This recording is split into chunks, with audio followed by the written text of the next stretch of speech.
이 뉴스는요, 무려 8개월 전 뉴스입니다.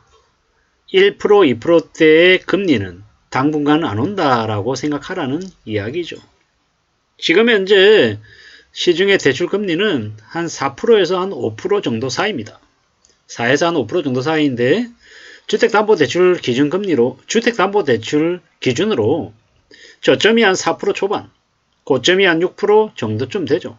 4에서 한 6% 정도 됩니다. 근데 2020년쯤, 21년쯤하고 비교하면 무려 2배 이상 오른 거죠.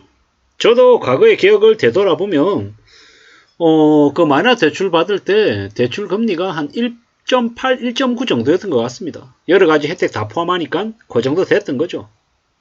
그러다 보니까 1억 마이너 대출을 이제 몇 달 동안 이렇게 빌렸던 적이 있는데 대출 이자가 적더라고요. 그때는 이제 제 주변에 있는 사람이 5억을 대출 받아서 집을 샀다. 그런 얘기도 들리고 뭐 좀 더 일찍 집을 사서 뭐 2016년, 17년쯤에 샀는데 집값이 3배가 됐다는 얘기도 하고 여기저기에서 이제 연끌 내야 된다는 얘기를 되게 많이 했습니다. 연끌들이 되게 현명하고 집을 사지 않고 전세나 월세로 사는 사람들을 되게 아둔하게 봤죠. 그리고 그 당시에는 전세자금 대출도 너무 많이 이렇게 받을 수가 있어서 돈이 없는데도 전세 4억, 5억에 전세 7억에 아무렇지도 않게 들어갔습니다. 대출이자가 너무 낮으니까요. 월세 들어가는 것보다 그게 훨씬 이득이다라고 생각을 했죠. 문재인 정부 때 그렇게 만든 부동산 거품이 적어도 부동산 시장의 거품을 지금 한 3배, 4배 뻥튀기를 해놓은 것 같습니다. 그 뻥튀기 되어 있는 거품은 시간이 지나면 지날수록 꺼질 수밖에 없다라고 봐야 되는 거죠.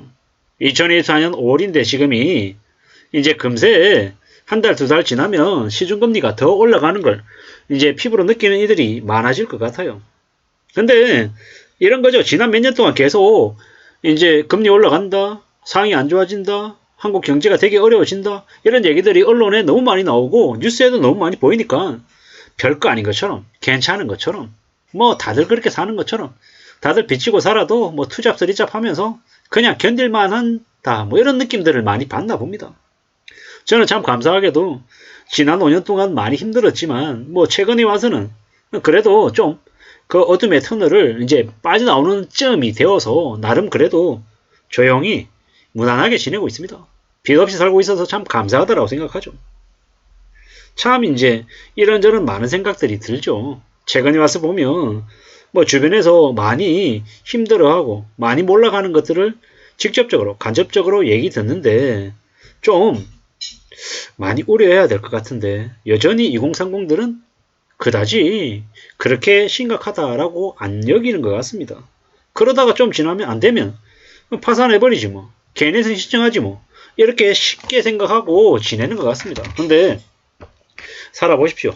개인회생이 쉬운지 파산이 쉬운지 뭐 이래저래 말처럼 쉽게 뭔가가 진행되지 않는다라는 걸 막상 그 상황에 놓이고 나면 조금씩 알게 될 겁니다.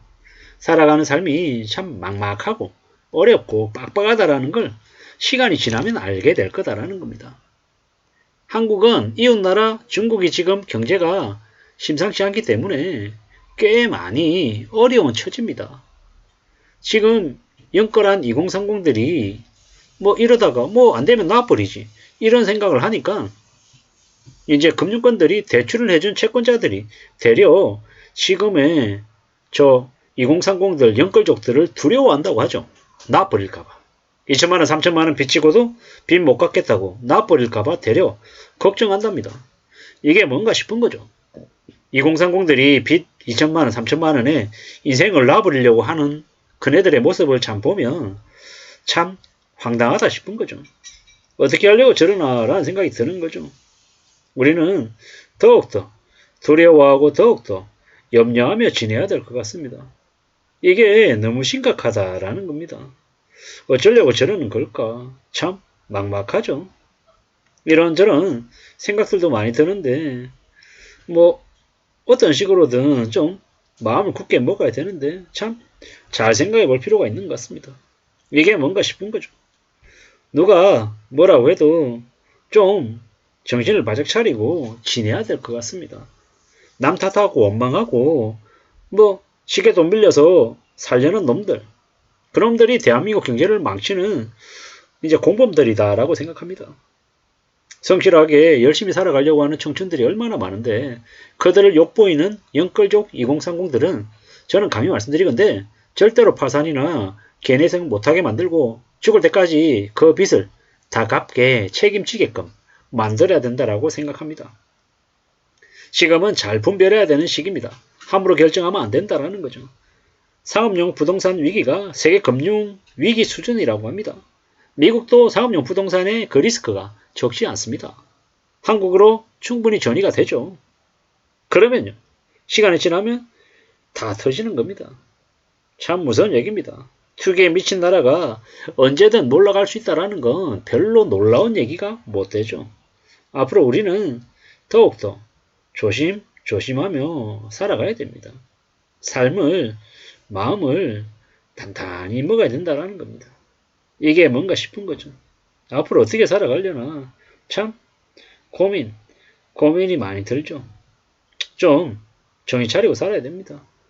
정말로 누가 뭐라고 해도 좀 마음 굳게 먹어야 된다라고 말씀을 드리는 겁니다.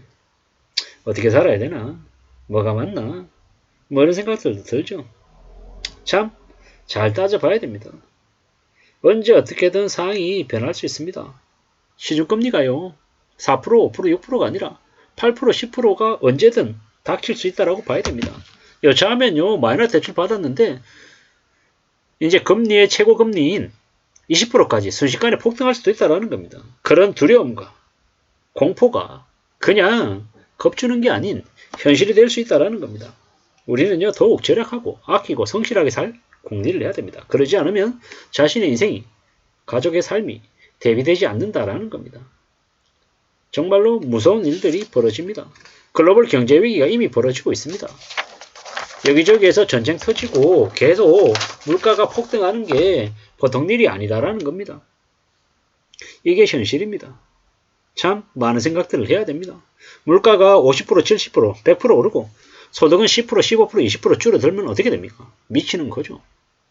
이런 부동산 시장 붕괴가 이미 시작됐고 계속 언론에서 가짜 얘기들을 신고가 행렬 얘기를 하며 계속 부추기고 있는데 두고 봐야 됩니다. 그러한 것들이 어떻게 현실화될지는 따져봐야 된다는 겁니다. GDP 대비 가계대출 목표가 85%라고 하는데 뭐 100% 밑으로 내려갔다고는 하지만 여전히 높은 수준입니다. 앞으로 3년, 4년간 대출은 기대할 수 없습니다. 가계부채가 줄어들면요. 그에 걸맞게 집값도 떨어진다라고 보면 맞겠습니다. 우리는요. 나라 전체의 적자도 심상치 않고요. 가계부채도 심상치 않고 기업 부채도 심상치 않고 이 부채들이 전부 다 난립니다. 이러한 상황인데 어떻게 잘 먹고 잘 살 수 있냐라는 겁니다. 참 무서운 얘기입니다. 이게 지금 현재 현실이다 라고 생각하고 정신 바짝 차리고 살아야 됩니다. 경제 지옥이 열리고 있다라고 보면 거의 맞다라고 생각해야 됩니다. 이상입니다.